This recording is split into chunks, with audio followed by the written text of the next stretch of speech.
Ayan, nandito na naman tayo sa another review natin kay Eman. At ito yung laro niya sa City Hoops 12 Under. At makikita mo na maganda yung ginawa dito ni Eman. Ayan.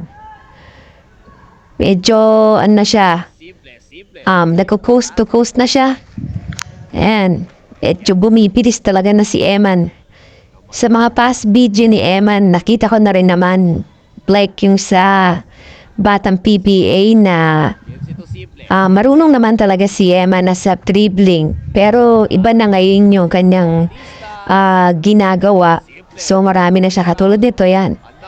And strong hoop, strong basket talaga siya dito. Foul counted siya dito. At pati yung sa napapansin ko sa kanyang shooting sa free throw, maganda talaga ang kanyang bitaw ng bola. Talagang makikita mo yung straight talaga yung kanyang pagtira, pag-aim. At ayan. Ito yung mga highlights ni Eman sa 12 Under na sinalihan nila sa City Hoops. Ayan. Hinta mo yung mga moves ni Eman ngayon. So, ayan muna ang review natin kay Eman for this video.